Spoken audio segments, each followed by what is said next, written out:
الحمد لله رب العالمين والصلاة والسلام على سيد الأنبياء والمرسلين وعلى آله وأصحابه أجمعين أما بعد فأعوذ بالله من الشيطان الرجيم بسم الله الرحمن الرحيم يا أيها الذين آمنوا عليكم أنفسكم لا يضركم من ضل إذا اهتديتم إلى الله مرجعكم جميعا فينبئكم بما كنتم تعملون صدق اللہ مولانا العظیم۔ سب سے پہلے تو میں ممنون مشکور ہوں اپنے مدرسے کی انتظامیہ کا کہ ماشاءاللہ بہت ہی خوش اسلوبی سے اور بہت ہی اچھے انداز میں بچوں کی تیاریاں کرائی گئیں اور سارے انتظامات کیے گئے۔ اس کے بعد میں آپ حضرات کی خدمت میں کچھ ایسی باتیں کرنے کی جسارت حاصل کر رہا ہوں جس سے میری خود اصلاح مقصود ہے۔ میں دوسروں کو نہیں بلکہ اپنے بارے میں مجھے فکر ہوتی ہے۔ جب میں کوئی مضمون مطالعہ کرتا ہوں اور اس میں اپنے اندر کمی دیکھتا ہوں تو سوچتا ہوں کہ اللہ تعالیٰ یہ کمی دور کر دے، دعا بھی کرتا ہوں۔ تو میرے لیے پہلے میری اصلاح، اس کے بعد دوسروں کی اصلاح مقصود ہے۔ قرآن کریم کی ایک آیت مبارکہ میں نے آپ حضرات کی خدمت میں تلاوت فرمائی، ذرا غور کیجیے۔ سارے مضامین کو اس نے سپیٹ دیا۔ مفتی صاحب نے اوپر سے لے کر نیچے تک ساری باتوں کو آپ حضرات کی خدمت میں عرض کر دیا۔ سمجھنے والوں کے لیے تھوڑی بات بھی کافی ہے، نہ سمجھنے کے لیے ساری رات بیان چلتا رہے کچھ نہیں ہے۔ رات بھر تقریر کرتے رہو گے، بھینس کا کان پکڑ کر، بکری کا کان پکڑ کر چھوڑو گے تو ہلا دے گی کہ نہیں سمجھا۔ اور آج کل یہی بات قرآن نے کہہ دیا ہے، یا ایھا الذین آمنوا علیکم انفسکم، اے ایمان والو اپنی خبر لو۔ سب کے بارے میں کہہ دیا، اپنے گریبان جھانک لو۔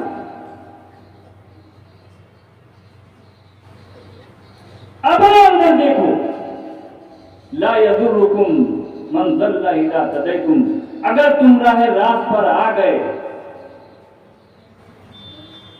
تو کوئی طاقت تمہارا کچھ نہیں بگاڑ سکتی۔ من ضل اذا اهتدیتم، جو لوگ گمراہیت پر چل رہے ہیں، اگر تم راہ راست پر آ گئے تو تمہارا کچھ نہیں بگاڑ سکتی۔ اور اللہ کہہ رہا ہے چاہے جو ہو، چاہے جیسا ہو، الی اللہ مرجعکم، تم سب کو لوٹنا اللہ کی طرف، جمیعاً سب کو، فینبئکم بما کنتم تعملون، بس پھر اللہ تم کو بتائے گا کہ تم کیا عمل کرتے ہیں۔ قرآن نے کہہ دیا آج بڑا آسان ہے دوسروں پر تبصرہ کرنا، دوسروں کے اندر عیب نکالنا، دوسروں کے بارے میں اعتراض کرنا، لیکن کبھی توفیق نہیں ہوتی ہے کہ اپنا گریبان جھانکیں۔ ذرا دیکھ لیں کہ ہمارے اندر کیا کمیاں ہیں، ہمارے اندر کتنے عیوب ہیں، ہمارے گھر کے اندر کتنی تعلیم ہے، کتنا دین ہے، بس دوسروں پر تبصرہ۔ اور یہی وجہ ہے کہ ہر آدمی دوسروں کے چکر میں پڑ گیا، اپنا چکر چھوڑ دیا تو سب لوگ تباہی کی طرف چلے۔ لیکن صحابہ کرام رضوان اللہ علیہم اجمعین کی پوری جماعت کا ہم نے مطالعہ کیا۔ وہ یہ دیکھتے تھے کہ ہمارا اللہ کس چیز میں کچھ ہے، ہمارے اللہ کے رسول کس چیز میں کچھ ہے، اس کے خلاف وہ نہیں کہتے تھے۔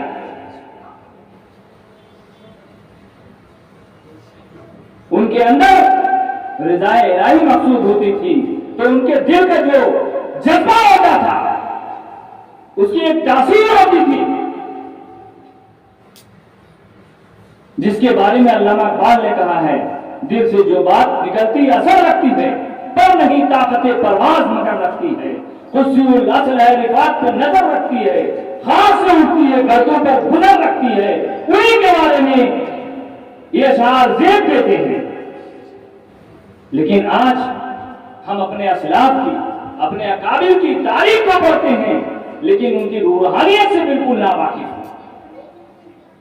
یاد رکھیے، آج ہمارے مدرسوں میں، ہماری تنظیموں میں، ہماری جماعتوں میں، ہماری جمعیتوں میں بڑے بڑے اجلاس ہوتے ہیں، جگہ جگہ جلسے منعقد کیے جا رہے ہیں، لیکن ان جلسوں کا کوئی فائدہ نہیں ہو رہا ہے۔ حضرت تھانوی لکھتے ہیں کہ چونکہ اصل جو مقصد تھا وہ مقصد فوت ہو چکا ہے۔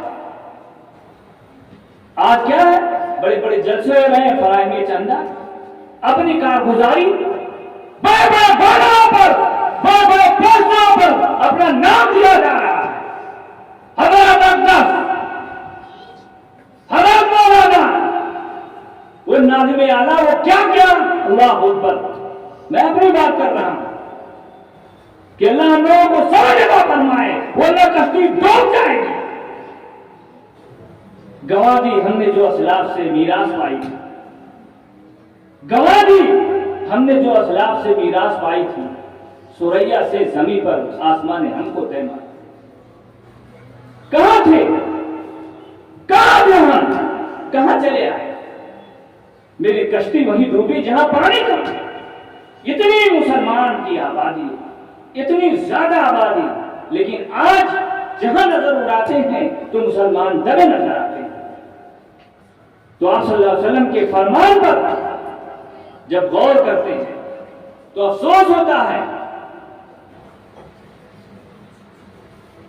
علامہ ابن جوزی رحمت اللہ علیہ، ان کے ایک ایک بیان میں ہزاروں ہزار کی تعداد میں لوگ توبہ کرتے تھے گناہوں سے۔ کیا بات تھی؟ بہت حسین و بلیغ مقرر تھے، ان کا بیان بہت جذباتی ہوتا تھا، کچھ نہیں بلکہ ان کا بیان بالکل سادہ ہوتا تھا، لیکن ان کے دل میں ایک جذبہ تھا۔ جب وہ بیٹھتے تھے تو لوگوں کے قلوب پر اثر پڑ جاتا۔ حضرت مولانا شاہ اسماعیل صاحب رحمت اللہ علیہ، دہلی کی جامع مسجد میں حضرت کا بیان چل رہا تھا، وہ دھواں دھار طوفانی بیان چل رہا تھا کہ اللہ اکبر، لوگ دور دور سے آئے۔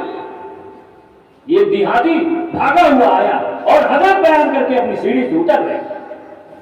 کہا مولوی اسماعیل کا بیان ختم ہو گیا؟ تو انہوں نے کہا ہاں بتاؤ بات کیا ہے؟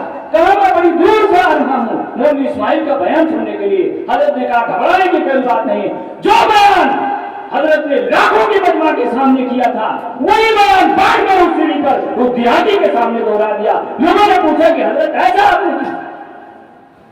کہنے لگے جس اللہ کے لیے، جس ایک کے لیے میں اس مجمع کے سامنے بیان کیا تھا، اسی ایک کے سامنے آج میں نے یہ بیان۔ آج اپنی فکر چھوڑ کر شریعت مطہرہ، اسلامی تعلیمات یہ کہتی ہیں کہ ہر فرد کی ذمہ داری ہے کہ اپنے عبادات، اپنے اخلاق، اپنے معاملات کو بالکل صاف ستھرا کر کے تب وہ عوام میں اس کی جدوجہد بالکل صاف ہونی چاہیے۔ آج ہماری جدوجہد بالکل اپنے اندر ناپاکی لگی۔ دوستوں پر ایک بزرگ تھے، ایک عورت اپنا بچہ لے کر گئی، کہنے لگی حضرت یہ گڑ بہت کھاتا ہے اور گڑ جو ہے صحت کے لیے بہت مضر ہے۔ تو حضرت نے کہا ٹھیک ہے جاؤ کل آنا میں سمجھا دوں گا۔ پھر وہ کل لے کر آئی تو بزرگ نے صرف اتنی بات کہی کہ بیٹے دیکھو گڑ بہت صحت کے لیے نقصان دہ ہے، اس لیے تم گڑ مت کھایا کرو۔ تو عورت کہنے لگی کہ حضرت کل ہی آپ یہ بات کہہ سکتے تھے۔ تو حضرت نے کہا کہ میں خود گڑ کھاتا تھا اور بہت زیادہ گڑ کھاتا تھا، تو میں یہ کہتا تو یہ بات غلط ہوتی، اس لیے جب سے آپ یہاں سے گئی ہیں تب سے میں نے گڑ کھانا چھوڑ دیا۔ اب آپ آئی ہیں تو میں کہہ رہا ہوں کیونکہ میں بھی گڑ چھوڑ دیا۔ اب بتائیے آج ہم لوگوں کا حال کیا ہے؟